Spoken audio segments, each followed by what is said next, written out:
Al-Quran merupakan mukjizat terbesar Nabi Muhammad SAW yang masih dapat kita rasakan sampai saat ini. Namun tanpa kita sadari bahwa Al-Quran sendiri pun memiliki banyak mukjizat yang dapat kita rasakan sampai akhir zaman. Pertanyaannya, apakah kita semua paham dan mengetahui apa saja mukjizat yang terdapat dalam Al-Quran? Banyak sekali mukjizat yang terdapat dalam Al-Quran, mulai dari ilmu pengetahuan, sains, bahkan teknologi, semua tercantum dalam Al-Quran. Penasaran apa saja mukjizat Al-Quran? Mari kita simak dan bahas dalam video ini.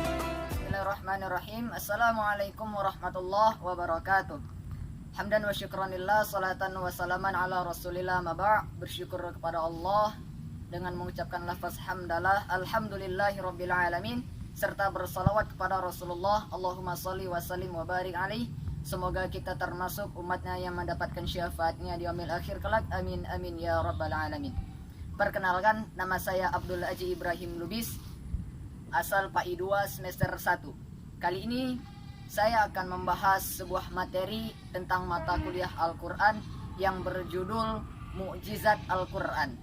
Kali ini saya akan membahas mukjizat Al-Quran yang bersumber dari buku Al-Quran karangan Dr. Mursal Aziz MPDI dan Bapak Zulkifli Nasution MA. Baik, materi selanjutnya itu mengenai pengertian mukjizat Al-Quran. Nah, dua kata ini, mukjizat dan Al-Quran, merupakan dua kata yang tak asing lagi di telinga kita. Sering sekali kita mendengar kata mukjizat dan kata Al-Quran. Ketika kita mendengar kata mukjizat, pasti pikiran kita tentang para nabi dan rasul. Ya, benar. Karena mukjizat itu hanya diberikan kepada nabi dan rasul Allah Subhanahu wa taala. Lantas, apa sih pengertian mukjizat itu? Mukjizat secara bahasa atau etimologinya berasal dari kata a'jaza i'jazan, yang berarti sesuatu yang melemahkan. Oke, berarti sesuatu yang melemahkan. Kemudian secara istilah atau terminologinya, mukjizat itu dapat dikatakan sebagai sesuatu yang luar biasa. Sifatnya ini luar biasa, yang diperlihatkan Allah Subhanahu wa taala melalui para nabi dan rasulnya atas kebenaran pengakuan para nabi dan rasulnya. Jadi, mukjizat ini sesuatu yang luar biasa. Dia sifatnya itu luar biasa melalui para nabinya. Kalau ada orang yang mengatakan mukjizat itu ada yang diberikan kepada selain nabi dan rasul, itu salah. Lantas pertanyaannya, yang diberikan kepada wali-wali Allah termasuk wali songo itu apa? Nah, itu disebut dengan karamah. Lain dengan yang diberikan kepada nabi dan rasulullah. Nah, itu yang disebut dengan mukjizat. Jadi mukjizat itu hanya diberikan Allah kepada para nabinya, bukan selain kepada para nabi dan rasul. Nah, itu mengenai seputar mukjizat. Lantas kita memasuki pengertian Al-Quran. Nah, banyak para ulama Al-Quran yang mendefinisikan apa itu Al-Quran. Kita sering mendengar dan membaca Al-Quran, tapi kita masih belum paham apa sih sebenarnya Al-Quran. Nah, Al-Quran adalah kalamullah yang diturunkan Allah kepada Nabi Muhammad SAW. Jadi, Al-Quran ini yang diturunkan Allah kepada Nabi Muhammad. Selain Nabi Muhammad itu bukan namanya Al-Quran. Bisa jadi Injil, Zabur, dan Taurat. Kemudian apa? Yang bersifat mukjizat. Nah, Al-Quran ini merupakan bersifat mukjizat yang diberikan Allah kepada Nabi Muhammad SAW. Berikutnya, yang tertulis dalam mushaf. Nah, jadi Al-Quran itu tertulis dalam mushaf. Lantas, apa dengan bedanya Al-Quran yang terdapat dalam handphone? Nah, ini bukan namanya Al-Quran. Al-Quran itu tertulis di dalam mushaf. Diturunkan secara mutawatir, membacanya bersifat ibadah. Oke, pembahasan berikutnya itu mengenai tentang macam-macam mukjizat. Menurut Quraisy Shihab, macam-macam mukjizat ini terbagi menjadi dua. Yang pertama ada material indrawi dan imaterial logis. Apa yang dimaksud dengan material indrawi? Nah, material indrawi adalah mukjizat yang sifatnya tidak kekal, hanya ada pada satu zaman saja. Nah, apa contohnya? Contohnya itu seperti tongkat Nabi Musa. Tongkat Nabi Musa yang hanya dirasakan oleh umatnya yang hidup pada zaman Nabi Musa saja. Apalagi, yaitu seperti kapal Nabi Nuh. Nah, mengenai mukjizat yang kedua, yaitu imaterial logis, yaitu mukjizat yang kekal sampai sepanjang zaman, kebalikan dari material indrawi. Nah, mengenai material imaterial logis hanya dimiliki oleh Nabi Muhammad SAW. Mukjizat Nabi Muhammad SAW tidak hanya bersifat material indrawi, namun juga bersifat imaterial logis, di mana mukjizat Nabi Muhammad SAW bersifat sepanjang zaman. Apa itu? Yaitu Al-Quran. Al-Quran sampai sekarang ini, sampai akhir zaman dapat kita rasakan, dapat kita baca, dapat kita pahami mengenai isi-isi yang terdapat dalam Al-Quran. Oke, pembahasan berikutnya itu mengenai tentang macam-macam mukjizat. Menurut Quraisy Shihab, macam-macam mukjizat ini terbagi menjadi dua. Yang pertama ada material indrawi dan imaterial logis. Apa yang dimaksud dengan material indrawi? Nah, material indrawi adalah mukjizat yang sifatnya tidak kekal, hanya ada pada satu zaman saja. Nah, apa contohnya? Contohnya itu seperti tongkat Nabi Musa. Tongkat Nabi Musa yang hanya dirasakan oleh umatnya yang hidup pada zaman Nabi Musa saja. Apalagi yaitu seperti kapal Nabi Nuh. Nah, mengenai mukjizat yang kedua yaitu imaterial logis, yaitu mukjizat yang kekal sampai sepanjang zaman, kebalikan dari material indrawi. Nah, mengenai imaterial logis hanya dimiliki oleh Nabi Muhammad SAW. Mukjizat Nabi Muhammad SAW tidak hanya bersifat material indrawi, namun juga bersifat imaterial logis, di mana mukjizat Nabi Muhammad SAW bersifat sepanjang zaman. Apa itu? Yaitu Al-Quran. Al-Quran sampai sekarang ini, sampai akhir zaman dapat kita rasakan, dapat kita baca, dapat kita pahami mengenai isi-isi yang terdapat dalam Al-Quran.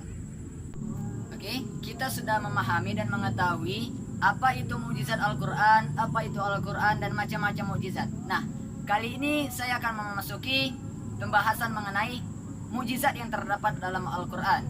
Nah, apa aja sih mukjizat yang terdapat dalam Al-Quran yang sebenarnya kita dapat mengetahui dan kita rasakan sendiri? Oke, yang pertama, mukjizat Al-Quran itu berasal dari bahasanya, gaya bahasanya. Nah, gaya bahasa Al-Quran itu kalau kita teliti, kita amati, itu merupakan menggunakan gaya bahasa yang sangat indah. Bahkan para penyair-penyair orang Arab tak mampu menyaingi keindahan bahasa Al-Quran. Nah, yang kedua apa? Yang kedua yaitu Al-Quran memberikan berita hal-hal yang gaib. Nah, di sini yang membuat saya tertarik, bahwasanya Al-Quran ini dapat menjadi sebuah mesin waktu. Kita bebas ingin pergi ke masa lalu atau ke masa depan. Al-Quran banyak memberitakan hal-hal yang terjadi pada masa lalu. Ketika kita ingin balik ke masa lalu, kita tinggal membaca ayat-ayat yang membicarakan tentang kejadian yang sudah dialami sejak beberapa tahun yang lalu, bahkan ribuan tahun yang lalu. Contohnya apa? Seperti penemuan mumi Fir'aun. Dalam Al-Quran telah disebutkan sejak 1400 tahun yang lalu tentang mumi Fir'aun ini yang akan ditemukan oleh manusia di masa depan yang lalu. Yaitu ditemukannya mumi Fir'aun ini sekitar tahun 1908. Nah, berita tentang hal-hal yang masa depannya itu apa? Seperti tentang kejadian kiamat. Allah sedang menggambarkan tentang peristiwa kiamat itu seperti apa. Nah, bisa kita bayangkan, Al-Quran ini seperti mesin waktu. Kita tinggal mau kemana, kita setel. Oke, baik, yang kedua yaitu berdasarkan hukum yang dikandungnya. Nah, Al-Quran ini merupakan sebuah kitab yang banyak mengandung hukum-hukum yang konkret, yang pasti, yang jelas. Seperti contohnya hukuman hudud bagi pelaku zina. Yang berikutnya yaitu ada tentang ketelitian redaksinya. Nah, di sini uniknya juga tentang mukjizat Al-Quran, di mana ada keseimbangan antara jumlah bilangan kata dan antonimnya atau dengan lawan katanya. Seperti contohnya, kata hidup dan kata mati, itu kedua katanya memiliki keseimbangan jumlah, yaitu sama-sama sebanyak 145 kali disebutkan dalam Al-Quran. Nah, kalau teman-teman yang mau tahu mukjizat Al-Quran apa lagi yang dapat kita rasakan, sebenarnya kita sudah mengetahui, yaitu Al-Quran itu jika dibaca, dia nggak akan bosan. Sebagai contoh, kita membaca surah Al-Fatihah dalam sehari semalam dalam sholat, itu sebanyak berapa kali? 17 kali. Apakah kita pernah merasa bosan?